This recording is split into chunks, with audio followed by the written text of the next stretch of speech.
महेंद्रगढ़ विधायक रावदान सिंह ने कनीना अनाज मंडी का दौरा कर खरीद कार्यों का लिया जायजा। कहा, सरकार ने किसानों को पोर्टल पर पोर्टल खोलकर उलझा रखा, सीधा मुआवजा दे सरकार। महेंद्रगढ़ विधायक रावदान सिंह ने गुरुवार को कनीना अनाज मंडी का दौरा कर खरीद कार्यों का जायजा लिया और आड़तियों और किसानों से बात की। इस दौरान उन्होंने कहा कि किसानों पर इस वक्त दोहरी मार पड़ी है। एक तरफ तो भारी बारिश और ओलावृष्टि से किसान की फसल बर्बाद हो गई और दूसरी तरफ सरकार ने मुआवजा के नाम पर किसानों को पोर्टल पर पोर्टल खोलकर उलझा रखा है। उन्होंने कहा कि सरकार को खराब हुई फसल का सीधे तौर पर मुआवजा देना चाहिए। इसके साथ ही उन्होंने मंडी में आने वाले सभी किसानों की फसल खरीदने की मांग भी की। रावदान सिंह ने कहा कि सरकार द्वारा 15,000 का जो मुआवजा देने की घोषणा की है वह बहुत कम है। इससे किसान की लागत भी पूरी नहीं होगी। सरकार को बिना भेदभाव के सभी किसानों को मुआवजा देना चाहिए। किसी भी किसान को मुआवजे से वंचित नहीं रखा जाना चाहिए। इससे पूर्व कनीना अनाज मंडी में पहुंचने पर रावदान सिंह का मंडी व्यापारियों द्वारा पगड़ी और शॉल उड़ाकर सम्मान किया गया। इस दौरान मंडी में खरीद का कार्य करने वाले आड़तियों ने बताया कि खरीद कार्य मंडी में लगातार चल रहा है। इस वर्ष पिछले वर्षों की अपेक्षा कम गेहूं मंडी में आने का अनुमान है। इसके साथ सरकार से 2.5% आड़त की मांग की गई है। कनीना से सुमित शर्मा की रिपोर्ट। फसल खरीद का कार्य चल रहा है, कनीना में किस प्रकार की स्थिति है? कनीना में बहुत बढ़िया स्थिति में फसल खरीदी जा रही है। जो भी जमींदार यहाँ फसल लेके आता है उसको बिल्कुल संतुष्ट करके भेजा जाता है। जो गवर्नमेंट के क्राइटेरिया है उसके अंडर में ही फसल ली जाती है। किसी प्रकार की कोई समस्या नहीं है। सभी सरकारी विभाग हमारा पूरा सहयोग कर रहे हैं। मैं अनाज मंडी के व्यापार मंडल से संबंध रखता हूँ। मुकेश गुप्ता, वार्ड नंबर 7 का पार्षद हूँ।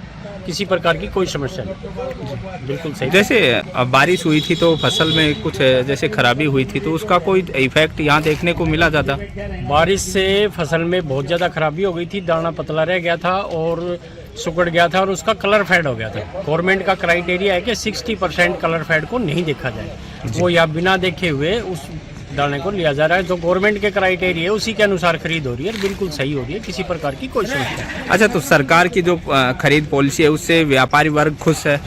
उससे व्यापारी वर्ग भी खुश है, जमींदार भी खुश है। सरकार की जो पॉलिसी है उससे हम सब संतुष्ट हैं जी। किसी प्रकार की कोई। Thank you.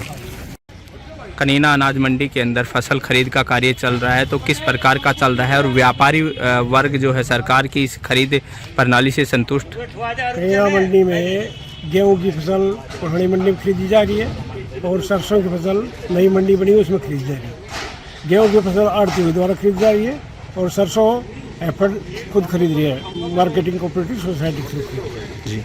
गेहूं की फसल यहाँ पे पिछले साल से बहुत कम आ रही है। 2 साल हो गए गेहूं की फसल कम आती है। कुछ तो फसल खराब हो गई, जमींदार को भारी नुकसान है, इससे व्यापारी को नुकसान है। मुश्किल से यहाँ पर 50,000 60,000 कट्टे गेहूँ आएगा, जो जिस मंडी में 4 लाख 5 लाख कट्टे आते हैं। तो सरकार की तरफ से जो खरीद एजेंसियां हैं उनके द्वारा पूरा सहयोग किया जा रहा है। व्यापारियों को कोई दिक्कत है इसको लेकर के? जो भी एजेंसी है, Haryana state warehouse agency है, वो पूरा सहयोग कर रही है। कोई भी डेयरी जो रिजेक्ट नहीं करते, ज़्यादातर डेयरी पास है। यहाँ की क्वालिटी फिर भी ठीक है। और जो है तो सही बात व्यापारी की जी, व्यापारी को नुकसान है। गवर्नमेंट व्यापारी को पूरी आदत नहीं दे रही। कितनी आदत? 2.5% आदत होनी चाहिए। उसमें 40 रुपये क्विंटल के हिसाब से गवर्नमेंट दे रही है। तो क्या मांग क्या है? मांग यही है, हमें व्यापारी की मांग यही है कि आदत पूरी दी जाए और हमारा जैसे कि व्यापार भी चले। और जैसे कि ज़्यादा फसल आती तो चलो हम भी सहन कर लेते, अब थोड़ी फसल आएगी उसमें पूरी आदत देनी चाहिए सरकार। देखिए, मैं तो इसलिए देखने के लिए आया था कि आपको पता है कि अपने इस क्षेत्र के अंदर विशेष तौर पे दक्षिणी हरियाणा में बहुत ज़बरदस्त पहले तो पाड़े की मार रही, फिर उसके बाद में बरसात और ओले की मार रही। और सरकार को हम बार बार निवेदन करते रहे कि आप तुरंत प्रभाव से स्पेशल गिरदावरी करें और किसान के नुकसान का मुआवजा देने के लिए तुरंत प्रभाव से घोषणा करें।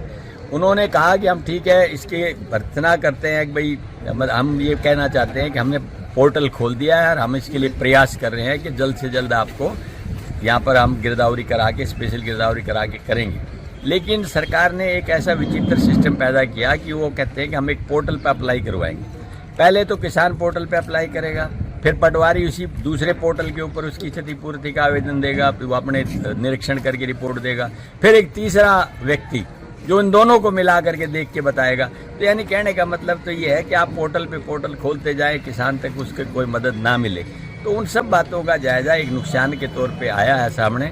आज किसान अपनी बदहाली पर इस तरह के आंसू आ रहा है कि हमें न तो भाव मिल रहा है, न कोई फसल खरीदने वाला मिल रहा है। ये मैं सामने देख रहे हैं मंडी के अंदर गेहूँ पड़ा हुआ है, कोई खरीदने वाला नहीं है। और इसी तरह सरसों की हालत है कि एमएसपी डिक्लेयर कर रखी है सरकार ने, लेकिन एमएसपी के ऊपर कोई लेने के लिए तैयार नहीं। किसान मजबूरी में अपने खेत से ही 5,5100 देता है, जबकि 5450 रुपये एमएसपी का भाव है। किसान की लागत बहुत ज़्यादा है और जो मुआवजे की जो घोषणा सरकार कर रही है वो बहुत कम है। जब किसान हकीकत में उनकी भावनाओं को समझेगी तो निश्चित तौर पे इसको ज़्यादा बढ़ाना चाहिए। और ये 15,000 भी सबको नहीं दे रहे हैं, ये 15,000 भी गिनती के लोगों को देंगे, गिनती की जगह पर देंगे, वहाँ से जाके पता लगेगा। वरना तो आम आदमी को इसका बहुत बड़ा बेनिफिट होने वाला सरकार की तरफ से नहीं नज़र आता। हम तो सरकार से यही निवेदन करेंगे कि अगर 15,000 भी देते हो अगर आप, तो 15 तो सबको दो, ताकि किसान को कम से कम उसकी लागत का कुछ पैसा मिल सके।